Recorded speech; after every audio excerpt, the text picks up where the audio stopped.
Saya ingin mengajak Bapak Ibu Saudara sekalian, sebelum pintu Eden dibuka melalui kematiannya, maka ada jalan yang harus dilewatinya, ada jalan yang harus ditapakinya, dan jalan itu disebut dengan jalan Via Dolorosa.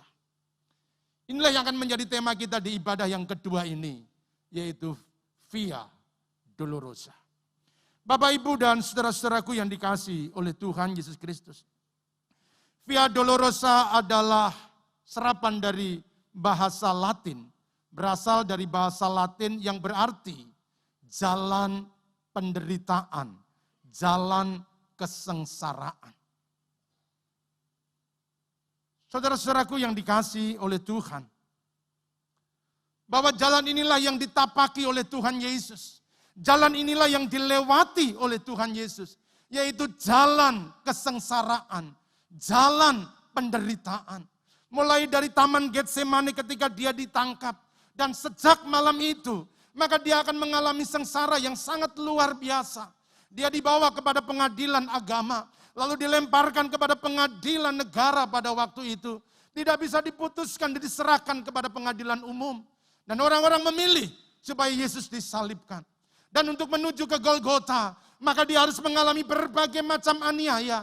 Dia dihina, dia disiksa, dia dicaci, dia dimaki. Sengsara demi sengsara dia lewati. Penderitaan demi penderitaan dia lalui. Semuanya dia lewati hanya karena dia ingin membuka pintu ke Eden.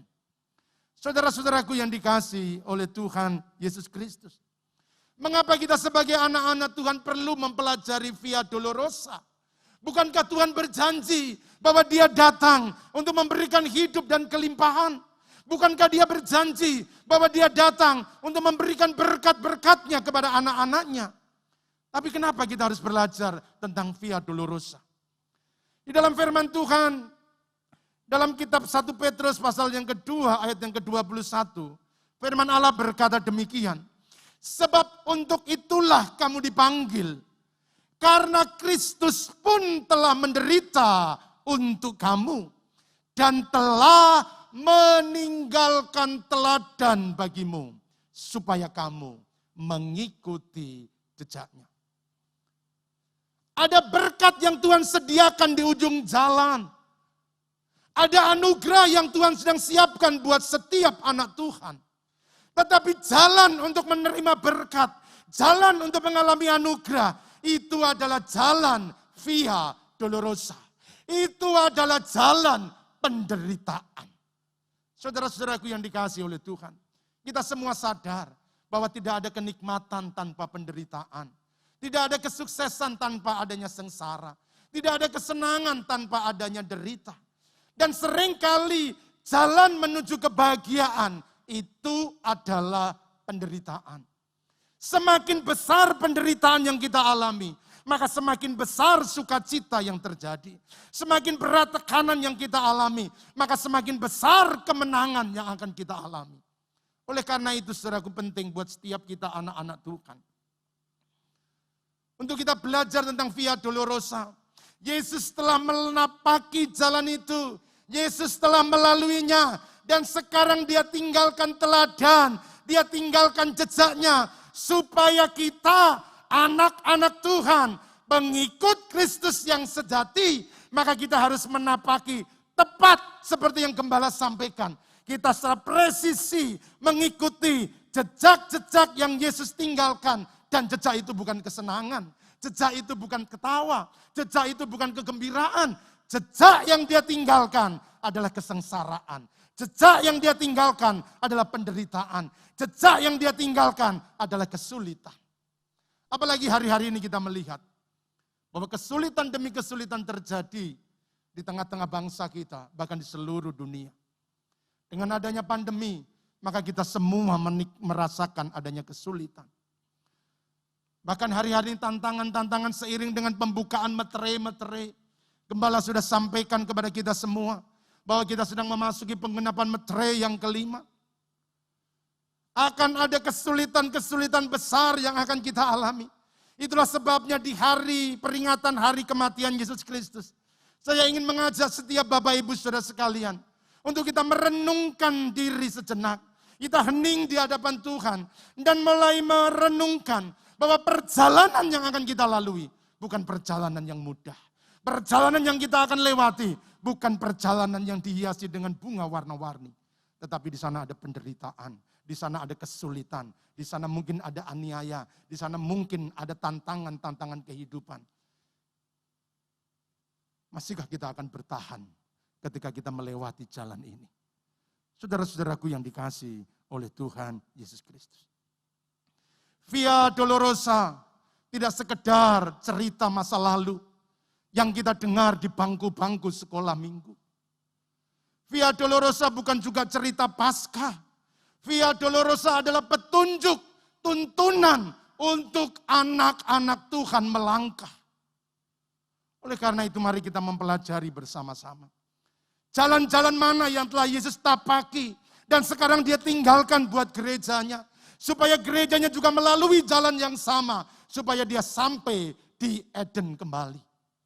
Pintu Eden telah terbuka melalui kematiannya. Maka pintu yang tertutup telah dibuka oleh Bapa di sorga. Tetapi untuk memasukinya, saudara harus melewati jalan Via Dolorosa. Saudaraku, saya ingin mengajak saudara untuk kita melihat bahwa kekristenan gak semudah hanya kita mengakui Yesus sebagai Tuhan. Tetapi ada jalan sulit yang harus kita lewati. Ada jalan penderitaan yang harus kita lalui. Sebagai anak-anak Tuhan, mari kita siapkan diri kita. Di dalam perenungan masa Paskah tahun 2021, biarlah setiap kita menyadari bahwa ada Via Dolorosa yang harus kita lewati. Ada kesulitan-kesulitan yang harus kita lalui. Ada tantangan-tantangan iman yang harus kita hadapi.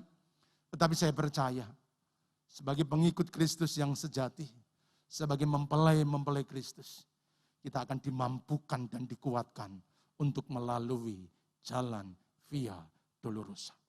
Saudara-saudaraku yang dikasihi oleh Tuhan, menurut tradisi gereja, jalan Via Dolorosa terdiri dari 14 titik perhentian dari Getsemane menuju ke Golgota hingga sampai kepada penguburannya. Inilah jalan-jalan yang dilewati oleh Yesus. Yang pertama dimulai dari Taman Getsemane. Lalu di taman itu Yesus dikhianati oleh muridnya yang bernama Yudas Iskariot. Dari pengkhianatan itu Yesus ditangkap, lalu diserahkan untuk diadili di mahkamah agama.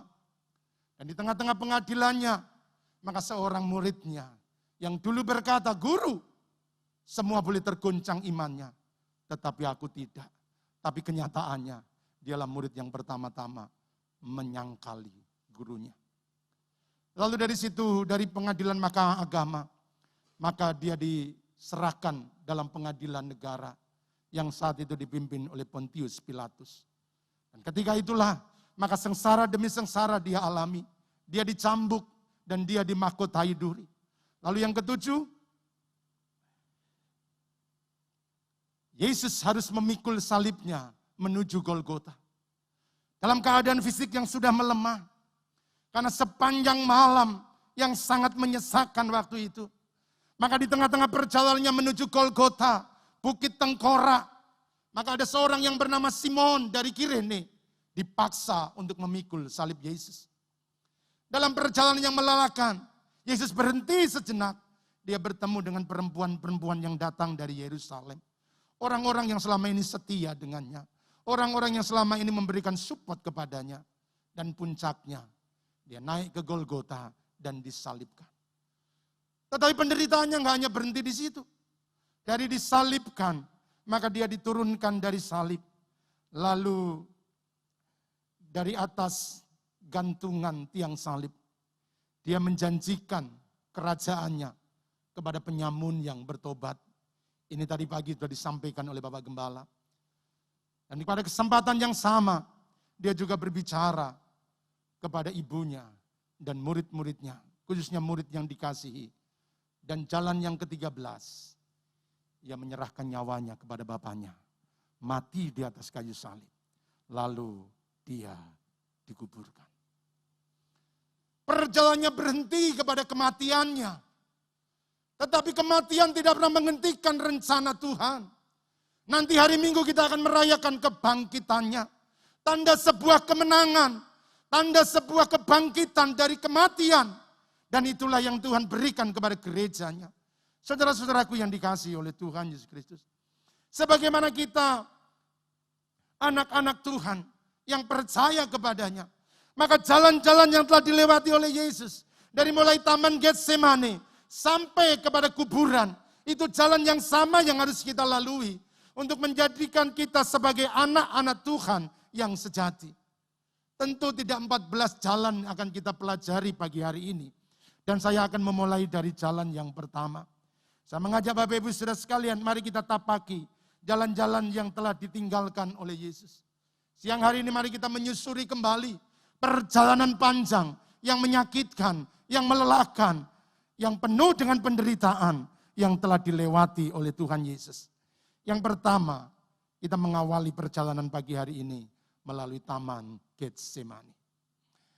Kita tamasya. Hari-hari ini ada banyak tamasya virtual. Saudara bisa mengikutinya. Tetapi pagi hari ini saya ajak saudara untuk tamasya secara virtual juga. Dan kita sampai ke Taman Getsemani. Mari kita membuka Lukas pasal yang ke-22. Ayat 39. Sampai yang ke-46, tapi pagi hari ini saya ingin hanya membaca ayat yang ke-41 dan 42 saja. Saudara nanti bisa membaca seluruh kisahnya di Lukas 22 ayat 39 sampai 46. Ayat 41 dan 42, kemudian ia menjauhkan diri dari mereka, kira-kira sepelempar batu jaraknya, lalu berlutut dan berdoa, katanya, "Ya Bapakku, jikalau engkau mau, ambillah cawan ini daripadaku. Tetapi bukanlah kehendakku, melainkan kehendakmu lah yang terjadi." Saudaraku yang dikasihi oleh Tuhan. Tempat inilah menjadi awal perjalanan penderitaan Tuhan Yesus Kristus. Sejatinya perjalanan itu dimulai sejak dia ada di sorga. Ketika manusia jatuh ke dalam dosa, maka Allah sudah mulai berduka. Tetapi pagi hari ini saya mengajak saudara untuk kita melihat secara khusus jalan salib yang dilewati oleh Tuhan Yesus. Di Taman Getsemani Yesus mengalami pergumulan yang berat. Sebab dia harus memutuskan apakah dia akan mengikuti kehendak Bapanya atau mengikuti kehendaknya sendiri. Dalam doanya tergambar dengan jelas keinginannya. Ya Bapa, jikalau engkau mau, jikalau engkau berkenan, jikalau engkau berkehendak, ambillah cawan ini daripadaku. Itu keinginannya. Kalau memang Tuhan izinkan, kalau memang Tuhan berkenan, dia tidak meminum cawan penderitaan. Dia tidak mati di atas kayu salib.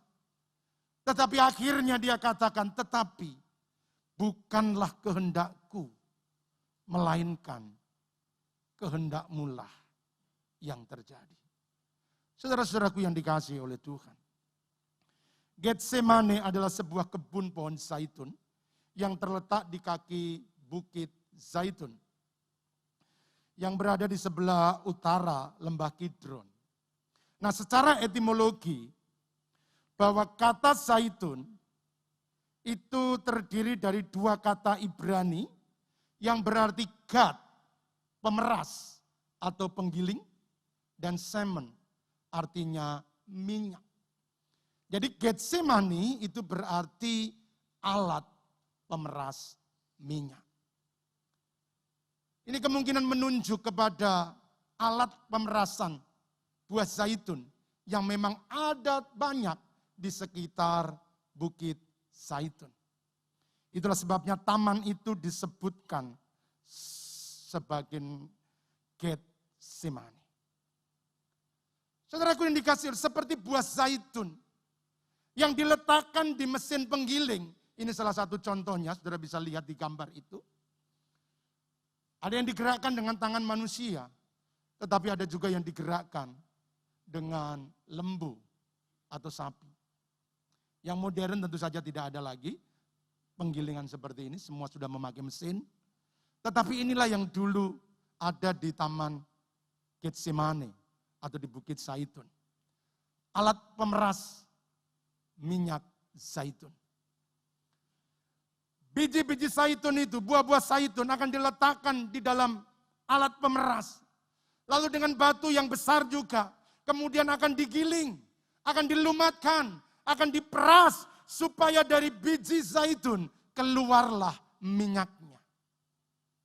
Dan seperti itulah keadaan Yesus pada waktu itu. Hatinya sedang diperas, egonya sedang dihancurkan, keinginannya sedang dilumatkan, supaya mentaati, melakukan apa yang menjadi kehendak Bapaknya. Nah, saudara-saudara, seperti apa dia merasakan perasan pada waktu itu? Seperti apa dia merasakan gilingan pada waktu itu? Tekanan yang begitu berat. Saya mencoba mengkomparasi dari laporan yang disampaikan oleh Injil Sinopsis. Untuk kita bisa memberikan gambaran seperti apa sih beratnya tekanan yang dialami Yesus pada waktu itu. Kita mulai dari ayat Lukas 22 ayat yang ke-44. Perhatikan. Ia sangat ketakutan. Dia yang berkata jangan takut. Tapi di saat itu dia merasakan ketakutan yang luar biasa. Dan makin sungguh-sungguh berdoa. Peluhnya menjadi seperti titik-titik darah yang bertetesan ke tanah. Pernahkah saudara mengalami penderitaan dan tekanan seperti ini? Ada persoalan yang begitu berat. Tidak lagi bisa ditanggung. Bahkan keringat yang keluar dari tubuhnya bukan air lagi. Tetapi itu seperti titik-titik darah yang keluar. Karena beratnya tekanan yang harus dihadapi. Lalu berikutnya, dari Injil Matius. Matius menyampaikan laporan seperti ini ketika Yesus ada di Taman Getsemani. Maka mulailah ia merasa sedih dan gentar. Dia sedih dan gentar. Lalu katanya kepada mereka, hatiku sangat sedih, seperti mau mati rasanya. Sudah pernah merasakan keadaan-keadaan yang mau mati? Sekali-kali tamasyalah ke ICU, dan sudah perhatikan orang-orang yang akan meninggal. Beberapa kali kami mendampingi orang-orang yang akan meninggal. Tekanannya begitu berat. Ada pergumulan yang tidak dapat kita pahami. Hanya dia dengan Tuhan. Dan itulah yang dihadapi oleh Tuhan Yesus pada waktu itu. Dia sedih. Dia gentar. Hatiku sangat sedih. Seperti mau mati rasanya. Laporan yang sama juga disampaikan oleh Injil Markus. Lalu katanya kepada mereka, hatiku sangat sedih, seperti mau mati rasanya. Tinggallah di sini, berjaga-jagalah. Saudara-saudaraku yang dikasihi oleh Tuhan. Itulah keadaan yang dialami Tuhan Yesus pada waktu ia ada di Taman Getsemani. Ini bukan ketakutan biasa, ini bukan kegentaran biasa. Tapi ini adalah sebuah beban yang sangat luar biasa. Sebuah tekanan yang tiada kira. Berat dirasakan. Menakutkan, ya. Karena ada kematian yang harus dihadapi. Ada hukuman yang harus dia terima. Ada murka Allah yang harus dia alami. Itulah sebabnya tekanan dalam jiwanya begitu besar. Sehingga rasanya seperti mau mati. Saudaraku, pandanglah ke Taman Getsemani. Bagaimana penderitaan yang dialami oleh Tuhan Yesus. Kalau hari-hari ini saudara juga mengalami penderitaan dalam kasus-kasus yang berbeda. Tetapi lihatlah, Tuhan telah mengalami penderitaan yang hebat. Bukan karena kesalahan yang dia lakukan. Bukan karena kejahatan yang dia perbuat. Tetapi hanya karena dia ingin melakukan kehendak Bapaknya di sorga. Dia hanya ingin mentaati apa yang menjadi rencana Bapaknya di sorga. Oleh karena itu, dia mengalami penderitaan yang sangat luar biasa. Dalam Yesaya 53 ayat yang ke-6, inilah yang Alkitab katakan, kita sekalian sesat seperti domba, masing-masing kita mengambil jalannya sendiri, tetapi Tuhan telah menimpakan kepadanya kejahatan kita sekalian. Tuhanlah yang berkehendak untuk menimpakan semua kejahatan umat manusia kepadanya. Dosa seluruh dunia, Allah berkehendak untuk ditanggung oleh Yesus. Itulah sebabnya kita menyadari dan kita bisa memahami kenapa begitu berat yang harus dia alami. Kenapa begitu berat tekanan yang harus dia derita. Karena Bapa di surga telah menimpakan kepadanya kejahatan kita sekalian. Saudara-saudaraku yang dikasihi oleh Tuhan Yesus Kristus. Sebagai murid-murid Yesus yang sejati, kita harus mengalami pengalaman-pengalaman yang sama. Kita harus siap kalau Tuhan menghantar kita untuk memasuki taman Getsemani. Di sana hidup kita akan dihancurkan. Di sana ego kita akan diturunkan. Di sana keakuan kita diperas. Di sana keinginan-keinginan kita akan dilumatkan. Saudara-saudaraku yang dikasihi oleh Tuhan. Tuhan sudah melewatinya lebih dulu. Kalau Tuhan bisa melaluinya, percayalah. Maka kita juga akan mampu untuk melewatinya. Sekalipun itu tidak mudah. Sekalipun kita harus meneteskan air mata. Kadang-kadang kita ingin menyerah. Kita kadang-kadang ingin berhenti untuk melangkah. Tetapi percayalah, kalau Allah memberikan kekuatan kepada Tuhan kita, maka dia juga akan memberikan kekuatan yang sama kepada anak-anaknya. Sesulit apapun jalan hidup yang sedang kita lewati. Barangkali saudara sedang masuk dalam taman Getsemani. Sudah terkaget-kaget, kok begini keadaannya, kok begini situasinya. Hidup menjadi sukar, hidup kita menjadi berat, tantangan yang kita hadapi makin banyak. Sekali lagi, saat kita memperingati hari kematiannya, Yesus sudah ada di taman Getsemani. Penderitaan yang kita alami gak sebanding dengan penderitaan yang dialami oleh Tuhan Yesus Kristus. Tekanan yang kita hadapi gak sebanding dengan tekanan yang dihadapi oleh Tuhan Yesus Kristus. Bapa telah menimpakan segala kejahatan kita. Nah, saudara-saudaraku yang dikasihi oleh Tuhan. Siang hari ini saya ingin mengajak saudara untuk belajar bersama-sama. Bagaimanakah sikap kita ketika kita berada di taman Getsemani? Bagaimanakah sikap kita saat kita berada di tengah-tengah pergumulan hidup? Apakah kita ingin melakukan kehendak Bapa atau kita ingin melakukan kehendak kita sendiri? Yang pertama-tama mari kita belajar dari Tuhan Yesus Kristus. Di taman Getsemani. Ketika ditekan oleh begitu banyaknya tantangan. Ketika diperas seperti zaitun yang sedang digiling dalam Getsemani. Maka yang pertama kali dia lakukan adalah berdoa kepada Bapanya. 3 kali dia berseru kepada Bapanya. Ya Bapa, jikalau Engkau mau, biarlah cawan ini lalu daripadaku. Tapi bukan kehendakku, melainkan kehendak-Mu lah yang terjadi. Dia berdoa kepada Bapanya.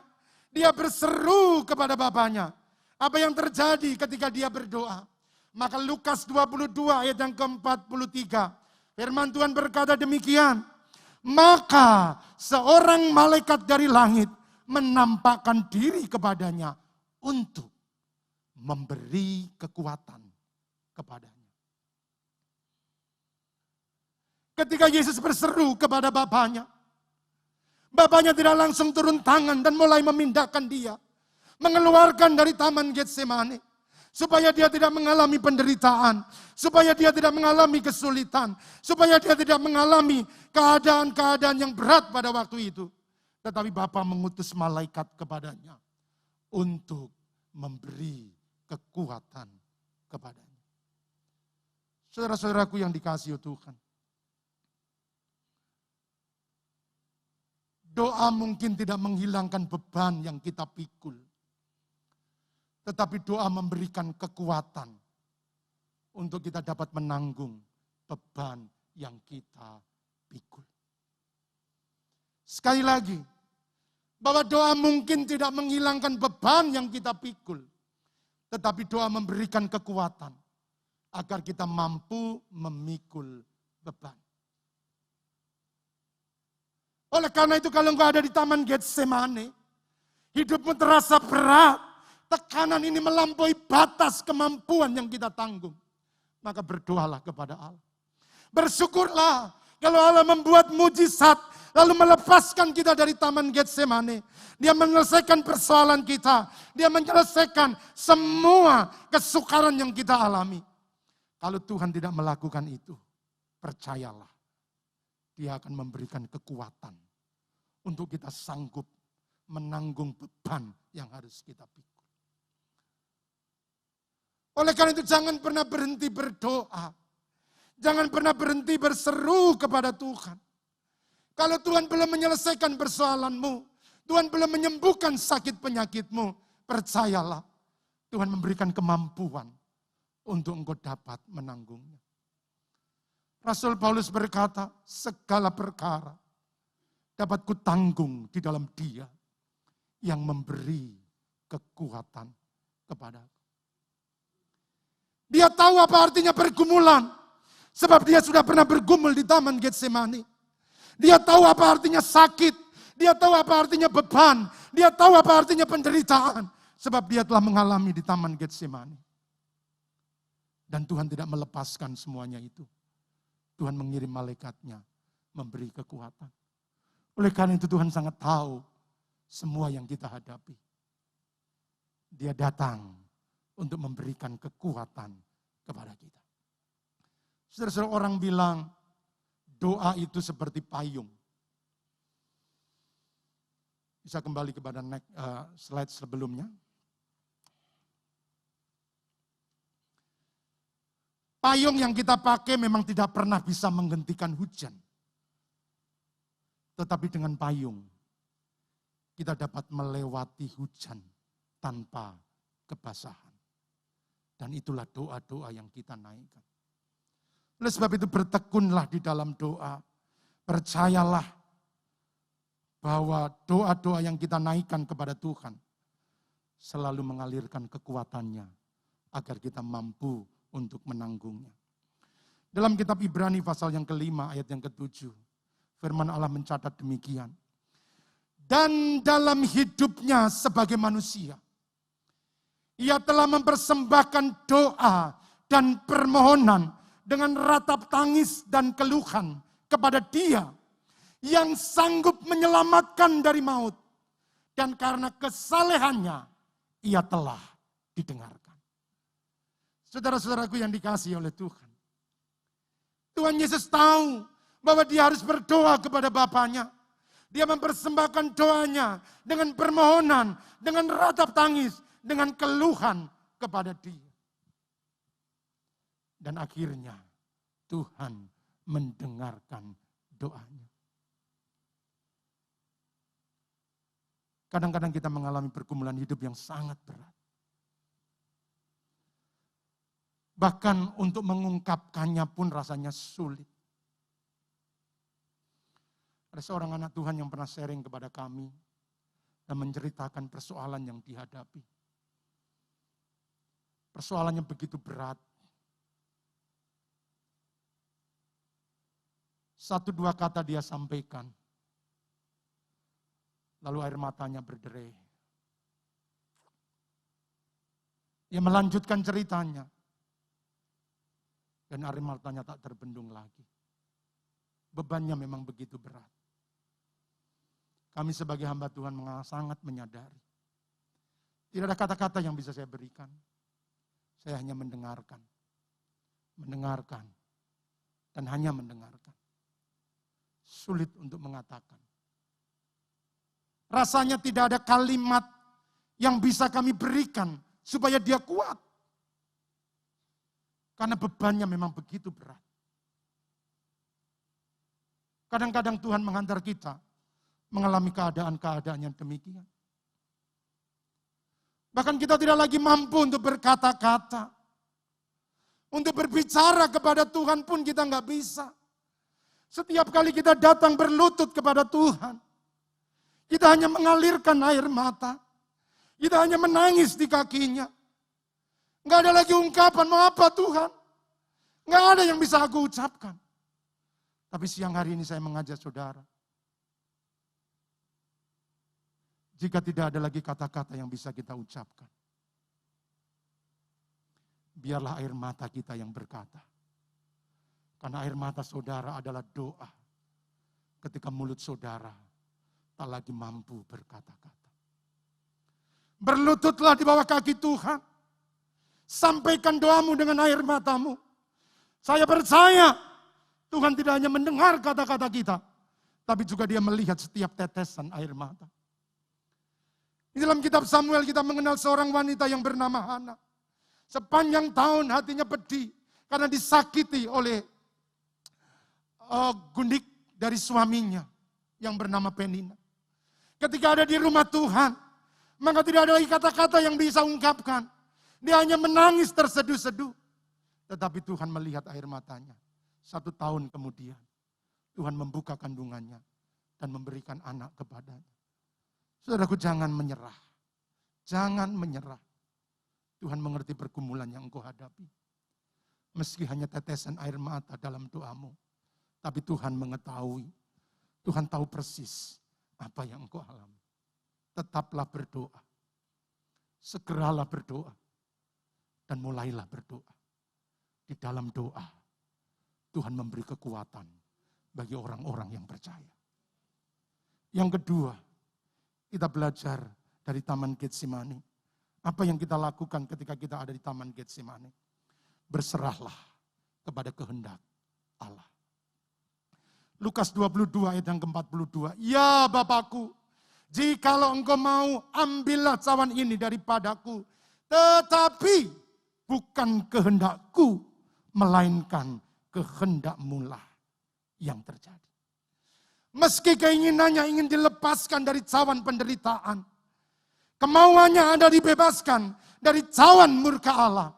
Tetapi Tuhan Yesus menyerahkan seluruhnya kepada kehendak Bapanya di sorga. Ada keinginannya, ada kemauannya, ada yang dia perlukan. Tetapi dia menyerah penuh kepada kehendak Bapanya. Yesaya pasal 53 yang ke-7 memberikan gambaran bagaimana penyerahan total Tuhan Yesus kepada Bapanya di sorga. Yesaya 53 ayat yang ke-7. Dia dianiaya, tetapi dia membiarkan diri ditindas. Dan tidak membuka mulutnya seperti anak domba yang dibawa ke pembantaian. Seperti induk domba yang keluh di depan orang-orang yang menggunting bulunya. Ia tidak membuka mulutnya. Inginnya bebas. Lepas dari semua penderitaan. Lepas dari cawan murka. Tetapi dia menyerahkan sepenuhnya kepada kehendak Bapanya. Seperti anak domba yang keluh. Dia menyerahkan dirinya untuk digunting bulunya. Dia diserahkan dirinya untuk menggenapi seluruh kehendak Bapa di sorga. Inilah kualitas murid Yesus yang sejati. Yaitu menyerah total kepada kehendak Allah. Seorang murid Yesus yang sejati, dia tidak sekedar mengambil keputusan untuk percaya kepada Yesus.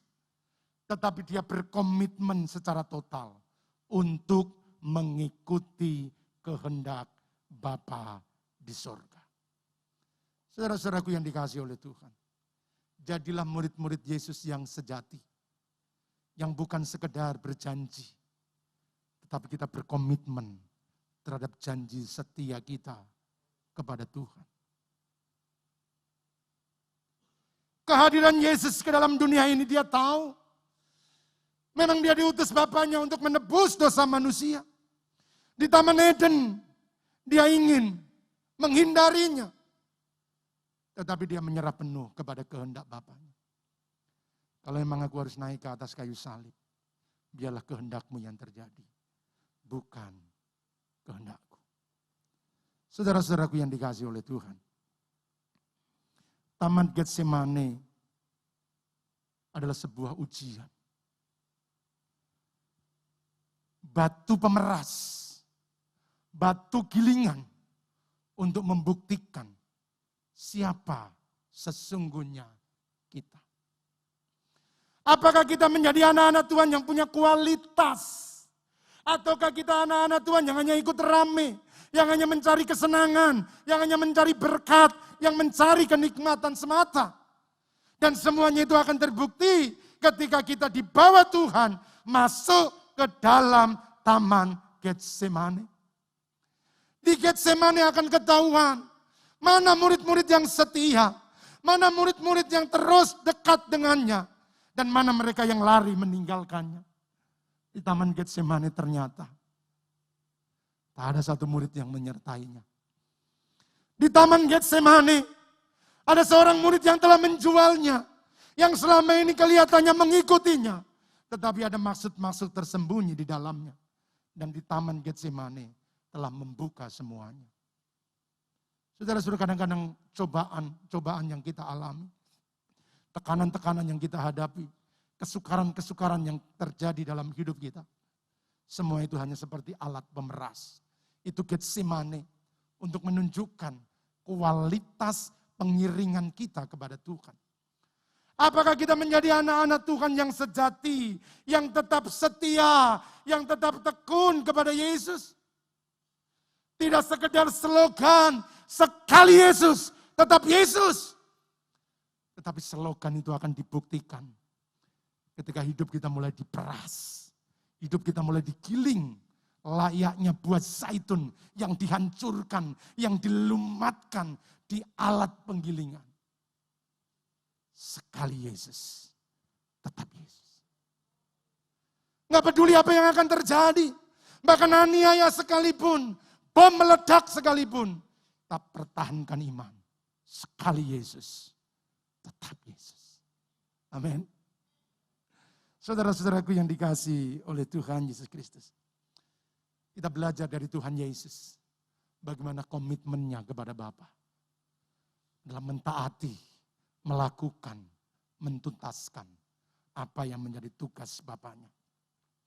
Yohanes pasal 4:34 berkata, kata Yesus kepada mereka, makananku ialah melakukan kehendak Dia yang mengutus aku dan menyelesaikan pekerjaannya. Tidak ada sesuatu yang menjadi prioritas dalam hidupnya selain menyelesaikan seluruh tugas Bapa. Tidak ada sesuatu yang lebih penting bagi Tuhan Yesus selain mengerjakan apa yang Tuhan tugaskan dalam hidupnya. Pengakuan yang sama disampaikan oleh Rasul Paulus dalam kitab Kisah Rasul pasal yang ke-20 ayat yang ke-24. Tetapi aku tidak menghiraukan nyawaku sedikit pun, asal saja aku dapat mencapai garis akhir dan menyelesaikan pelayanan yang ditugaskan oleh Tuhan Yesus kepadaku untuk memberi kesaksian tentang Injil kasih karunia Allah. Bagaimana dengan kita? Apa kita berani membuat sebuah statement, sebuah pengakuan? Aku tidak menghiraukan nyawaku sedikit pun, asal saja aku bisa mencapai garis akhir. Seharusnya ini yang menjadi komitmen kita sebagai anak-anak Tuhan. Jangan sampai Taman Getsemane justru membuat kita meninggalkan Tuhan. Kesulitan-kesulitan yang kita alami membiarkan Tuhan menanggungnya seorang diri. Tetapi biarlah di Taman Getsemane kita tetap berkata, sekali Yesus, aku akan tetap Yesus. Aku akan tetap memelukmu Tuhan. Aku tak akan pernah meninggalkanmu apapun yang terjadi. Jangankan hanya kesulitan keuangan, hanya tantangan-tantangan ekonomi, soal makanan dan minuman. Bahkan kalau ada aniaya sekalipun, aku akan tetap berpihak kepada Tuhan. Saudara-saudaraku yang dikasihi oleh Tuhan Yesus Kristus, pilihlah untuk melakukan kehendak Allah melampaui segala-galanya. Sebab untuk itulah penebusan Tuhan, supaya kita melakukan kehendak Bapanya. Yang ketiga, di Taman Getsemani apa yang kita lakukan? Taatlah melakukan kehendak Bapa di sorga. Sekali lagi saya bacakan ayat ini kepada buat Bapak Ibu saudara sekalian. Lukas 22 ayat yang ke-42. Ya Bapakku, jikalau engkau mau, ambillah cawan ini daripadaku. Tetapi bukanlah kehendakku, melainkan kehendak-Mu lah yang terjadi. Kita lihat bagaimana ketaatan Tuhan Yesus kepada Bapanya. Sekalipun hasrat yang diinginkan adalah menghindari penderitaan. Agar Bapanya berkenan mengangkat cawan penderitaan. Tetapi dia memilih untuk mentaati apa yang Bapa tugaskan kepadanya. Penyerahannya kepada kehendak Bapa adalah sebuah bukti ketaatannya. Dengan penuh kesadaran, Yesus taat melakukan kehendak Bapanya meskipun harus mengalami penderitaan, bahkan kematian. Saya berharap berdoa, kiranya setiap kita, mulai dari kami hamba-hamba Tuhan, dan seluruh jemaat Tuhan, baik saudara yang ada di tempat ini, saudara sedang mengikuti secara live streaming, biarlah kita memilih untuk taat kepada Tuhan, melebihi segala-galanya. Yesus taat dengan total kepada Bapanya. Filipi pasal 2 ayat 8. Dan dalam keadaannya sebagai manusia, ia telah merendahkan dirinya dan taat sampai mati, bahkan sampai mati di atas kayu salib. Dia taat bukan hanya ketika mendapat berkat, dia taat sampai mati. Saudara-saudaraku, mari kita belajar hidup taat kepada Tuhan.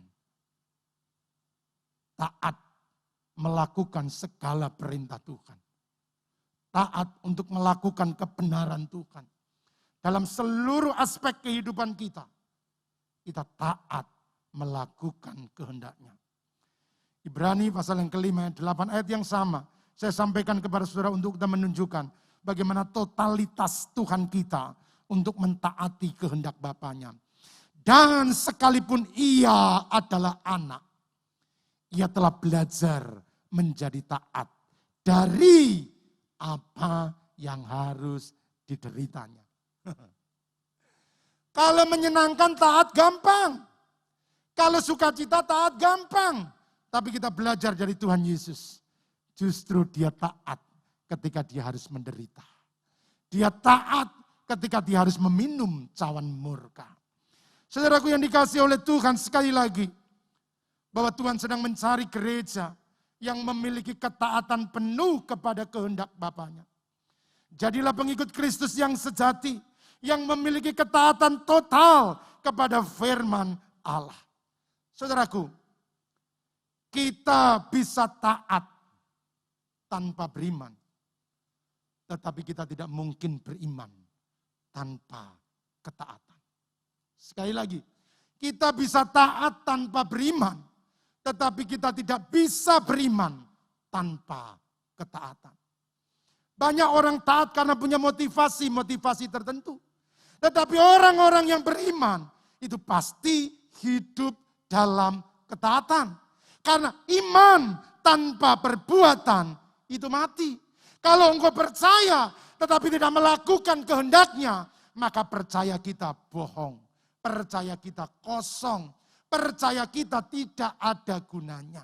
Itulah sebabnya kalau kita mengaku sebagai anak-anak Tuhan yang percaya kepadanya, maka buktikanlah kepercayaan itu dengan ketaatan kita.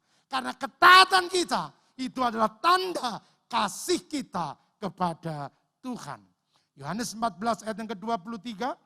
Jawab Yesus, jika seorang mengasihi aku, ia akan menuruti firman-Ku dan Bapakku akan mengasihi dia dan kami akan datang kepadanya dan diam bersama-sama dengan dia. Saudara-saudaraku yang dikasihi oleh Tuhan. Orang-orang yang percaya kepadanya selalu memiliki ketaatan kepada Tuhan. Perhatikanlah bahwa kita diselamatkan oleh karena iman, tetapi kita diperkenan oleh karena ketaatan. Keselamatan itu kita terima karena kita percaya. Tetapi perkenanan Tuhan itu lahir kalau kita melakukan kehendaknya. Oleh sebab itu mari tunjukkanlah iman kita yang sejati melalui ketaatan kita yang murni kepada Tuhan. Kita taat karena kita yang percaya apa yang Dia firmankan ada ya dan amin. Kita taat karena kita meyakini bahwa setiap firman Tuhan itu pasti akan terjadi. Karena iman harus dibuktikan dengan perbuatan. Saya tidak tahu apa yang sedang terjadi dalam diri Bapak Ibu saudara sekalian. Adakah di antara saudara yang hari-hari sedang memasuki Taman Getsemani? Ada tantangan hidup yang berat yang kau alami. Ada kesukaran-kesukaran yang sedang kau hadapi. Tapi hari ini ketika engkau ada di Taman Getsemani, ingatlah bahwa Tuhan juga pernah memasuki taman itu lebih dulu. Ada pertolongan yang Dia berikan bagi anak-anaknya yang sedang ada di Taman Getsemani. Dalam Ibrani pasal yang keempat, ayat yang ke-15 dan 16, firman Tuhan berkata demikian. Sebab imam besar yang kita punya, bukanlah imam besar yang tidak dapat turut merasakan kelemahan-kelemahan kita. Sebaliknya, sama dengan kita, Ia telah dicobai, hanya tidak berbuat dosa. Ayat 16. Sebab itu marilah kita dengan penuh keberanian menghampiri takhta kasih karunia, supaya kita menerima rahmat dan menemukan kasih karunia-Nya untuk mendapat pertolongan pada waktunya. Saudara-saudaraku yang dikasihi oleh Tuhan. Imam besar yang kita miliki bukan imam besar yang tidak dapat merasakan kelemahan kita. Dia sudah lebih dahulu memasuki Taman Getsemani. Dia tahu apa artinya penderitaan. Dia tahu apa artinya dikhianati. Dia tahu apa artinya ditinggalkan oleh teman-temannya. Dia tahu apa artinya sendiri ketika dia menghadapi kesukaran. Orang-orang yang dahulu menemaninya, orang-orang yang dahulu dekat dengan dia, semua lari, semua meninggalkan ketika tantangan itu terjadi. Sendiri dia bergumul. Dia bertahan di Taman Getsemani. Dia terus berlutut dan berdoa kepada Bapaknya. Dia bertahan dalam kesukaran. Dia bertahan dalam penderitaan. Sebab dia memandang ke depan. Akan ada anak-anak Tuhan yang akan masuk ke dalam Taman Getsemani. Akan diperas, akan digiling, akan diuji. Mengalami kesesakan, mengalami penderitaan. Jangan kecewa kalau orang gak bisa membantumu. Jangan marah kalau orang gak mau tahu dengan hidupmu. Seperti Yesus yang di Taman Getsemani. Dia seorang diri. Dia bertahan dalam penderitaan. Karena dia ingin menemanimu. Ketika tidak ada lagi orang yang mau denganmu. Dalam kesendirian, engkau harus menanggung beban kehidupan. Tetapi di dalam taman, dia berdoa kepada Bapaknya. Dia berdoa buat saudara dan saya.